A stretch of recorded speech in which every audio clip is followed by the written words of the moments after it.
The hidden financial empire built by Chuck Norris through Walker, Texas Ranger, and how a TV show that aired for 8 seasons created generational wealth. Focus on the fortune, the smart business moves, and a lasting legacy of one of TV's most iconic action stars. From struggling actor to action star, Walker becomes a cultural phenomenon, behind-the-scenes empire building through syndication and smart deals. The fortune that resulted, what he's done with the wealth, his lasting impact on family, business, and entertainment. Before Chuck Norris became a household name, he was just another struggling actor in Hollywood. But here's what most people don't know. Chuck Norris was already famous before acting. He was a karate champion, a legitimate martial arts legend. In the 1950s and 1960s, Chuck didn't dream of movie stardom. He was perfectly happy running a karate school and competing in tournaments. He was good at it, really good. He won championship after championship. He trained celebrities and built a legitimate martial arts empire on his own terms. But then Hollywood started calling. Steve Reeves, the original Hercules actor, was one of Chuck's students. Through connections, Chuck started getting small roles in movies. He appeared as a villain in Bruce Lee films. He did stunt work. He was always the guy in the background, talented but invisible. The problem? Hollywood didn't know what to do with him. He wasn't a traditional leading man. Casting directors saw him as too serious, too tough, too different.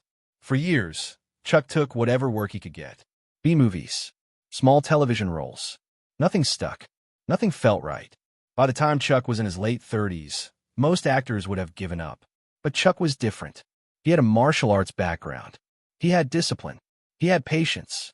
He knew that if you worked hard enough and waited long enough, something would eventually break open. He had no idea just how massive that break would be. Then one day, a casting director called about a new television concept. A show about a Texas Ranger who fought crime in Dallas. A character named Cordell Walker. It was supposed to be a modest project. Nobody expected it to change everything. When Walker, Texas Ranger premiered on April 21st, 1993, nobody expected much. Action shows were everywhere. TV was flooded with cop dramas. Another Texas-based crime show seemed like it would disappear into the noise within a few weeks. But then something unexpected happened. Audiences fell in love with it. The show was different. It wasn't trying to be cute or clever. It was straightforward. A ranger named Cordell Walker solved crimes, helped people, and followed a strict moral code. No shortcuts, no compromises. And yes, he could kick the door off its hinges when he needed to. Chuck Norris was perfect for the role. He wasn't pretending to be a martial artist. He was a martial artist.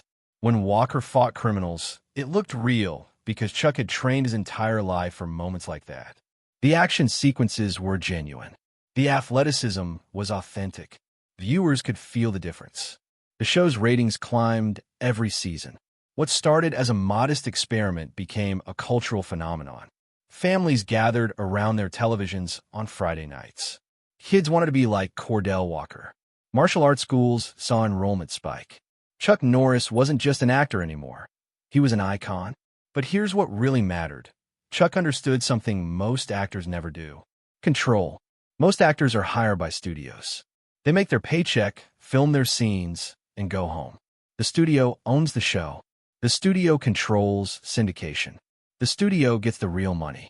The actor makes a salary and collects royalties if they're lucky. Chuck Norris wasn't interested in that arrangement. He didn't just star in Walker. He produced it. He had creative control. He influenced the storylines. He shaped what the show became. And most importantly, he understood that television was about more than just the initial broadcast. Syndication was where the real fortune lived. As Walker grew in popularity, Chuck's ownership stake became incredibly valuable.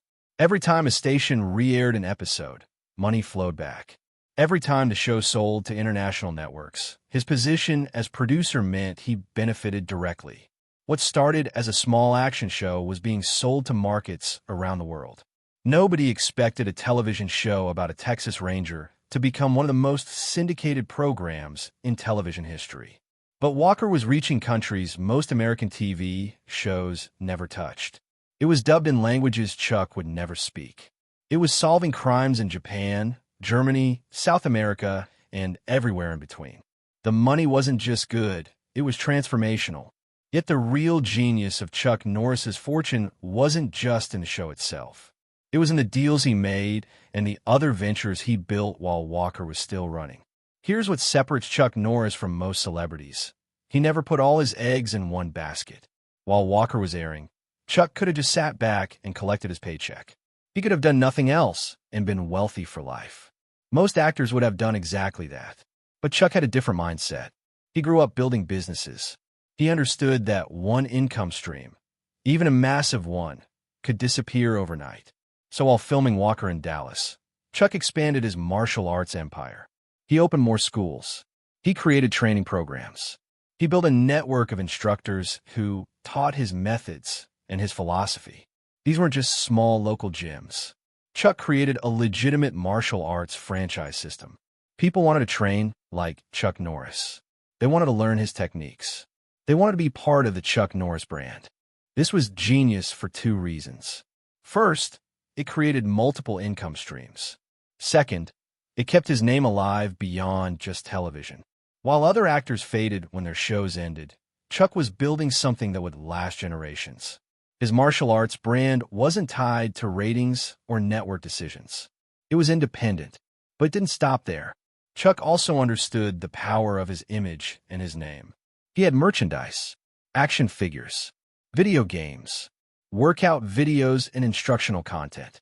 Chuck Norris became a brand that extended far beyond Walker, Texas Ranger. Every one of these ventures meant another income stream, another way money flowed into his empire. He also made strategic appearances, movie roles, guest spots on other shows, endorsements. But unlike most actors who take every job offered, Chuck was selective. He only attached his name to things he believed in. This made his endorsements valuable. When Chuck Norris recommended something, people listened. According to various entertainment industry reports, Chuck Norris was making significantly more money from his production stake in Walker and his other business ventures than most A-list movie stars were earning. He had negotiated deals that would continue paying him long after the show ended. And he was just getting started. By the time Walker, Texas Ranger entered its later seasons, Chuck Norris had already positioned himself not as just an actor, but as a complete entertainment and business package. He owned pieces of multiple revenue streams. He had influence over creative decisions. He had loyalty from millions of fans. He had built trust through authenticity. Most importantly, he understood something crucial that many celebrities never figure out. The wealth isn't made during the run of a show. It's made in the years and decades after. The smartest deals Chuck made were the ones that would continue paying him forever. And those deals were about to make him one of the wealthiest entertainers in television history. Most people don't understand how television money actually works. When a show airs on CBS or another network, that's just the beginning. The real fortune comes from what happens after. Syndication is where the massive money lives. Here's how it works. Once a television show has enough episodes, it can be sold to local stations around the country and around the world. These stations pay licensing fees to air the show. With Walker, Texas Ranger running for 8 seasons with over 200 episodes, Chuck suddenly had a product that was incredibly valuable to hundreds of television stations and networks globally. Every time a local station in Chicago aired a Walker episode at 6 p.m., money flowed back. Every time a network in Brazil bought the rights to air Walker in prime time, more money came in. International markets paid premium prices because the show was successful. It was proven. It had fans waiting to watch it.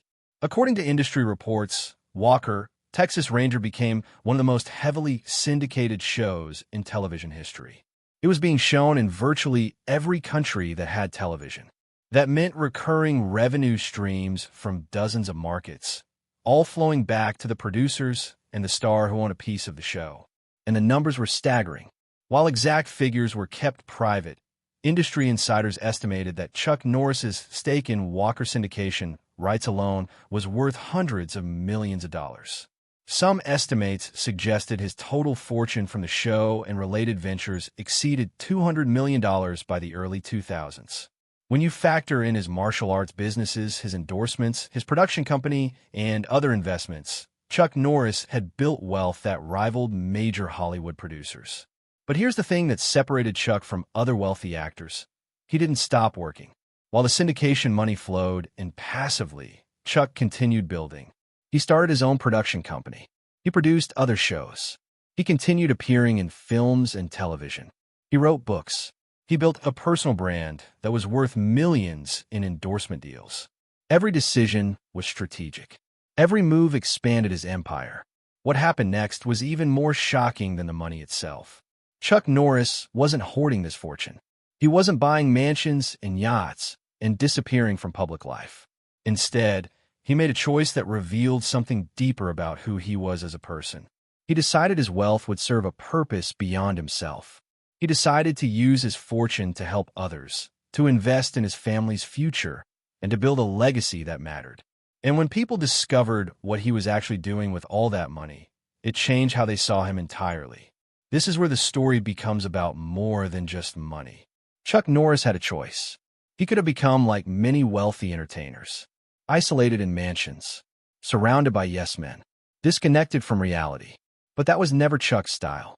His entire career was built on a simple philosophy: discipline, honor, and family.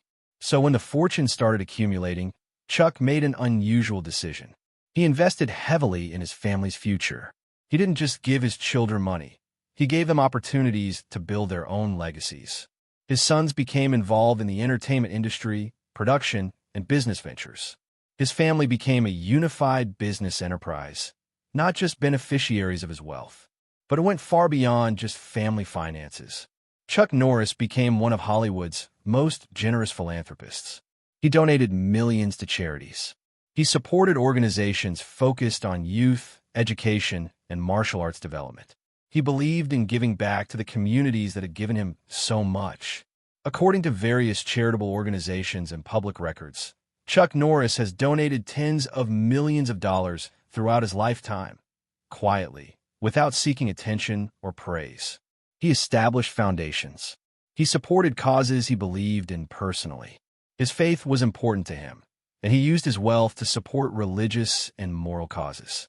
He invested in programs that helped troubled youth find discipline through martial arts. He understood from his own life that martial arts could transform people. It could teach respect, honor, and self-control. Do you think wealth changes people? Or do you think it just reveals who they already were? Let me know in the comments, because Chuck Norris's choices with his fortune showed exactly what kind of person he was beneath the fame and the action scenes. Beyond charity, Chuck also made smart financial decisions. He invested his wealth, real estate, business ventures, entertainment projects. He didn't just earn money. He invested it strategically so it would grow and provide security for his family for generations to come.